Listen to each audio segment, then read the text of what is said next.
আপনারা বাংলাদেশের মানুষের আকাঙ্ক্ষার সাথে যদি তাল মিলিয়ে না চলতে পারেন তাহলে আগামী দিন আপনি পিছিয়ে পড়বেন।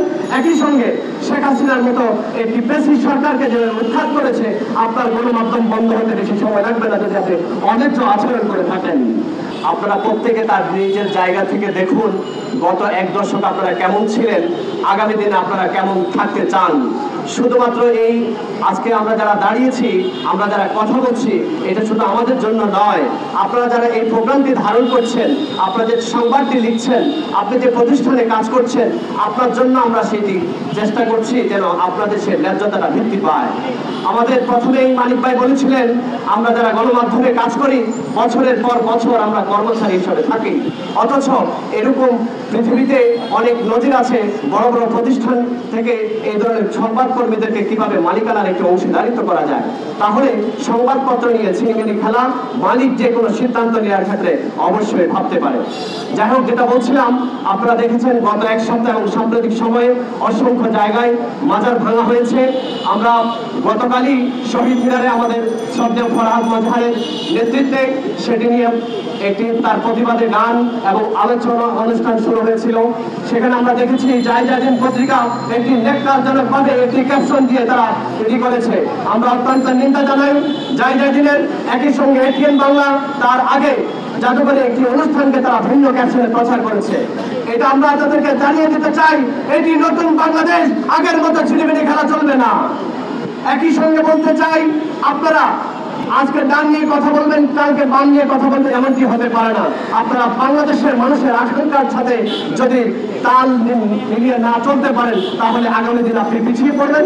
একই সঙ্গে শেখ হাসিনার মতো একটি পেশি সরকারকে যে উৎখাত করেছে, আপনার গণমাধ্যম বন্ধ হতে বেশি সময় লাগবে না যদি আপনি অন্যায্য আচরণ করে থাকেন। আপনারা যারা গণমাধ্যমের সঙ্গে কাজ করেন, আমরা জানি অনেকে মাসের পর মাস আপনারা বেতন পান না। আপনাদের মালিকরা ঠিক লাক্সারিয়াস গাড়ি নিয়ে চলে, কিন্তু আপনারা বেতন পান না। আপনাদের ওয়াইস বোর্ড প্রতিষ্ঠা হয় না, কারণ আপনারা নিজেরাই কথা বলেন না বলে।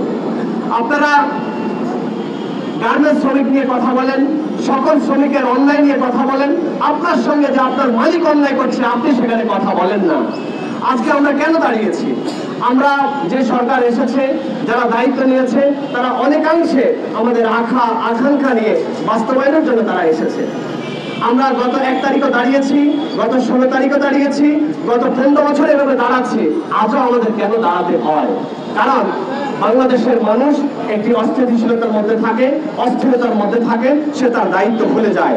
তাই সচেতন নাগরিকের কাজ শুধুমাত্র যারাই ক্ষমতায় থাকে তাদেরকে তুলে ধরা, তাদেরকে বলে দেওয়া যে আপনার দায়িত্ব এই, আপনার কাণ্ডজ্ঞানের জায়গা থেকে এটি হচ্ছে।